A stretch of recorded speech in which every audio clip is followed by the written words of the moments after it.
If you feel lost in the scriptures, start here. Are you ever sitting in Sunday school and everyone's talking about the scriptures and you are wondering what in the world they're talking about and where they learned all this stuff? Well, this is the place for you. Every single week, we are going to dive into the scriptures. And here's the thing, it would be amazing if we could all study the scriptures 7 days a week. That would be perfection. So if you don't study 7 days a week, is it a loss? Nope. Actually, 4 days a week has been proven to be the tipping point, the point where your scripture study still makes a difference. So every week, I am going to provide you with 4 days worth of study. We get to study together. First day, we are going to D. We are going to discover the storyline, dive into it, and see what's happening in the background. Second day, we are going to I, investigate. We will dive into a scripture together where we will actually mark up our scriptures. We will cross-reference together. We are going to learn the scriptures together. Then the third day is V. We are going to verify. We'll find a verse that might leave some people confused and we will verify what's true and what's not.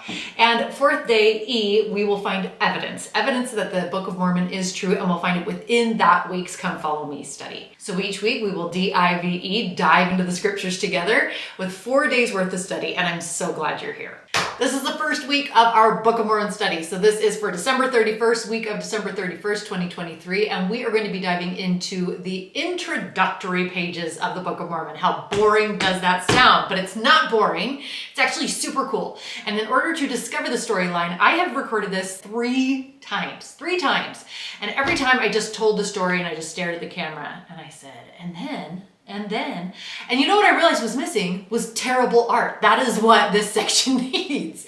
And so thanks to the blessings of my lack of artistic skills, plus the iPad I own, I bring you terrible art to help you discover the storyline. How did we get the Book of Mormon? It actually begins with a boy named Mormon who lived right at the end of the entire Nephite nation.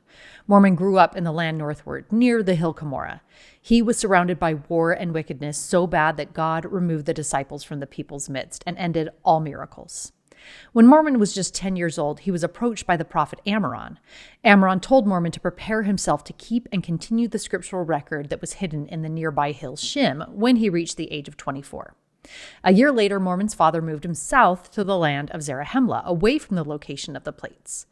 At the age of 15, Mormon was personally visited by the Lord, Jesus Christ. He began to preach about Jesus among the Nephites, but was stopped because of the wickedness of the people. At the age of 16, Mormon was made the general of the Nephite army. The Nephites battled the Lamanites over years, and during those battles, the Nephites were pushed further and further north until finally they were in the land where Ammoron had buried the plates. Mormon actually began abridging the large plates of Nephi around the age of 70. When Mormon had abridged the large plates down to the time of King Benjamin, he actually stopped, because he was inspired by the Lord, to find the small plates, a second record that Nephi had kept, and he added them unabridged to his record. He then wrote the Words of Mormon to explain why he had added the small plates at the end of his record, and then he continued on with abridging the large plates. Now, just before the last great battle between the Nephites and the Lamanites, Mormon hid the plates in the hill Cumorah. He was afraid that if the Lamanites discovered the plates, they would destroy them. At the same time, Mormon, probably assuming that his younger, healthier son would be more likely to survive the war than he was, saved a few empty plates from the large plates, and he gave those to his son Moroni to keep a record of their people. Unfortunately, Mormon was right, and he died in the battle with the Lamanites. And after Mormon's death, Moroni finished his father's record on the few plates that he had. Then, after searching through the other records, Moroni found the plates of Ether, and he seems to have also found or made additional plates to write on. This allowed him to abridge the record of the Jaredites who had lived and died before Lehi's arrival. Part of this record included great visions and teachings of the brother of Jared, which Moroni sealed and which are not included in the Book of Mormon. Moroni finished the record and also wrote his own book and added it to the end of the large plates, along with the title page, before he buried the plates in 421 AD. It was 1,406 years later in 1827 when Joseph Smith unearthed those plates. Now, the majority of what we know as the Book of Mormon was translated between April and June of 1829, and the book was published the very next year. And that is what's happening in Come Follow Me this week. How much did you love that terrible art? Did it make you feel better about yourself? I hope it did. I hope it did. All right, investigate. Let's actually go into a scripture verse together. Now, I bought a brand new set of scriptures. I am using this copy. It is from Courtney Casper Letters. I'll include a link in my description. What I love about it is that it is wide margin and spiral bound. So perfect for marking the scriptures. And I have got these handy dandy markers. I love these ones because they have a fine tip end and they have a thick end, so perfect for highlighting or for taking notes. And I'll include a link to those in the description below. Do not use these. Do not use these on regular scriptures. They will bleed through. But if you've got a wide margin set of scriptures with thicker pages, they are awesome. So let's investigate. We are going to be diving into the introduction. So head there, meet me with your scriptures open in just a second. Okay, let's get settled in. And first of all, we have to get our book, and then we have to take a quick look at my hands. I don't know what it is about the camera. It makes my hands look insane. And I also have to point out this is not my real wedding ring. It's a fake one. I don't like wearing diamonds. Anyway, let's dive into the scriptures. Now, apologies. This is marked. I did this like 10 times, and this is the 20th time. So we are going to be reading this paragraph together. So concerning the record, the prophet Joseph Smith said that it was the most correct. I am fake marking this here for you, the most correct of any book on earth. And then it also says it's the keystone of our religion. You can do like me if you want and draw a cute little bridge and arch with a keystone there if you're feeling artistic today. Now we are going to grab our 1828 Webster's Dictionary. I know that sounds kind of weird, but I love this dictionary because it most closely reflects the language as Joseph Smith understood it when he was translating the plates.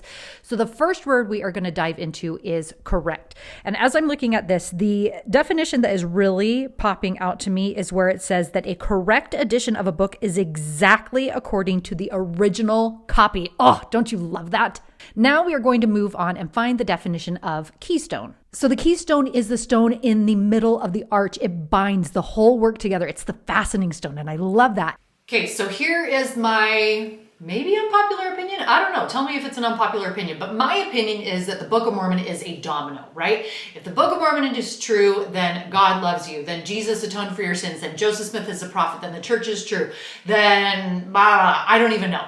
But if the Book of Mormon is true, it affects like every other part of your testimony of the gospel of Jesus Christ, and especially the Church of Jesus Christ of Latter-day Saints. So it's key that we get testimonies of this, and it is key that we help our kids get testimonies of it too by reading it with them and encouraging them to read it on their own. All right, let's dive into the verify section. We are going to verify a rumor. Is it true that the Book of Mormon does not contain the fullness of the gospel?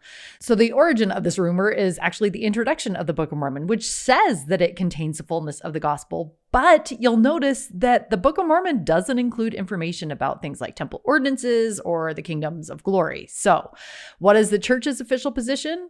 Well, the church's official position is what Jesus himself said in Doctrine and Covenants, section 20, verse 9, which is that the book does in fact contain the fullness of the gospel. So how is that true? Well, it depends on your definition of the word gospel. So in 3 Nephi 27, verses 13 through 19, Jesus himself defines the gospel, and it is not every single principle, every single doctrine we understand as the gospel. It included 6 specific things, all of which are taught in the Book of Mormon. So is this rumor true or false? Definitely false. All right, our last section, evidence. This is the part I'm so excited for. I'm actually thinking I might keep like an updated list of all the different evidences we talk about in the show notes. Let me know if you would be interested in having access to a document that shows all of the evidences that the Book of Mormon's really an ancient record. Okay, so this week we are talking about the title page, which, like, how can a title page be evidence that the Book of Mormon is true? Well, let me tell you. Okay, when you open up your Book of Mormon, you see the Book of Mormon, El Libro de Mormon, right? And then when you turn the page, the very next page is the title page. But this is not where the title page was when Joseph Smith was translating it. So he actually said, let me read. that the title page was a, quote, literal translation taken from the very last leaf on the left-hand side of the collection or book of plates, okay? So the title page was at the end. Now, that would not have made sense to Joseph Smith. It wouldn't make sense to you and me. I'm an author. I put the title page right at the beginning. That's where I get to put my name. I get credit for writing this book, right? But Joseph Smith said that when he found the title page, it was at the very end. Weird to us, would have been weird to him, but that was normal back in the day. Let me tell you about it. This was actually apparently a very common ancient practice called subscriptio. Does that? Subscriptio. I'm probably saying that wrong, but it makes me think of Elf, who, what is the name of the guy he meets and he loves his name? Francisco, that's fun to say. Francisco.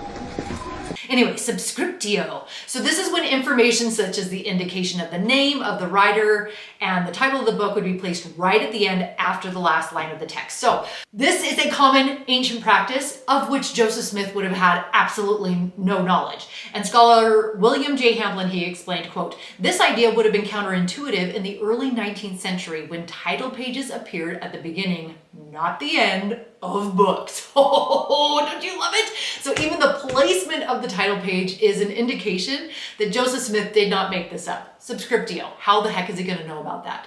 Pretty awesome. And make sure if you like this to subscribe. That helps more people see my videos, and it also keeps you informed as to when I post brand new ones. All right, my friend, the scriptures are awesome and so are you, so go dive into them.